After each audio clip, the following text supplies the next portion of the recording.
Bisingka and you're watching History Now, where we bring you the past that shapes our business today.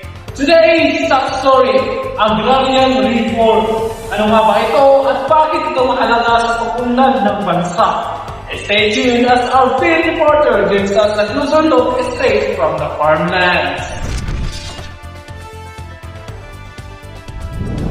Agrarian reform refers to the government's program of redistributing lands to farmers who actually till the land.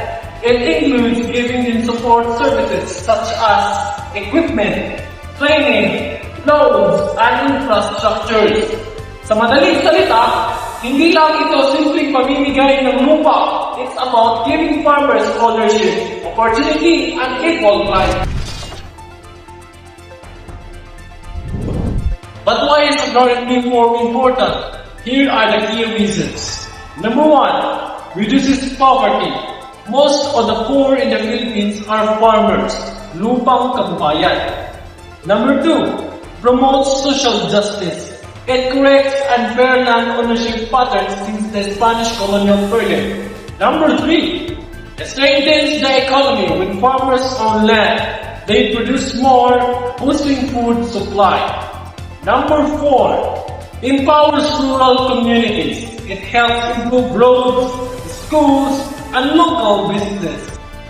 Now let's go live to the fields with our field reporter, Bautiso, for on-the-ground perspective. Bautiso! Thank you, Bisingka. Nandito ako ngayon sa Barangay Pag-asa kung saan makakausap natin ang isang magsasaka na beneficiaryo ng agrarian reform. Sir, ano po ang mga epekto ng agrarian reform sa inyo? Ay nako, malaki po. Dati po, numupa na kami ng lupa.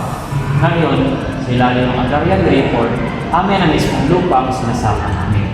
At mas ganado kami magtanim dahil alam namin para sa pila namin ang lupa. At may suporta din mula sa gobyerno, tulad ng training at So, ibig sabihin, hindi lamang lupa ang ibigay, kundi pagkakataon upang maganda ang inyong pamumuhay. Opo. Mas nagkaroon kami ng dignidad at tiwala sa sarili. Iba pala talaga kapag ikaw ang may-ari ng lupa, tinataniman mo. It's clear that agrarian reform is just not alone. It challenges life. Balik sa iyo, Bisingka. Thank you, Bautiso. Agrarian reform remains one of the most important tools in building a more equal, progressive, and food-secure Philippines. When the farmers thrive, the nation thrives.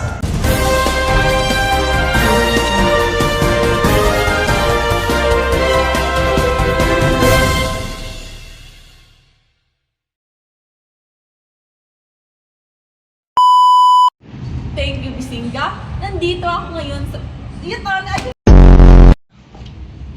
Thank you, Bisingka. Nandito ako ngayon sa Barangay Pag-asa kung saan makakausap natin ang isang magsasaka sa Binispir Star.